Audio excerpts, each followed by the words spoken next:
Bu bizim qəlbimizdir. İşlədiyimiz hər bir günah qəlbimizə bir ləkə salır. Günahlara davam etdikcə bu ləkələr çoxalır, qəlbimizi qaralda gedir. Ta qəlbimizdən iman nurunu çıxarana qədər.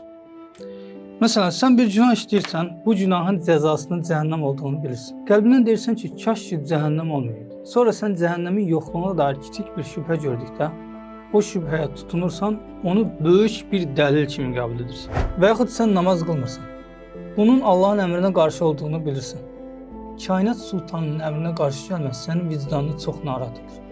Qəlbindən deyirsən ki, kaş Allah mənə namazı əmr etməyəydi. Sonra bunun cəzasını da düşündükdə qəlbində Allaha qarşı bir ədavət oyanır.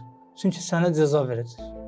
Beləliklə kiçik bir şübhə görən kimi, yenə ona böyük bir dəlil kimi tutunursan və bu da nəticədə inkara qədər gedir çıxır. Ona görə də insan nə qədər günah çox olsa da, Allahdan qaçmaq yox, Allaha sığınmalıdır.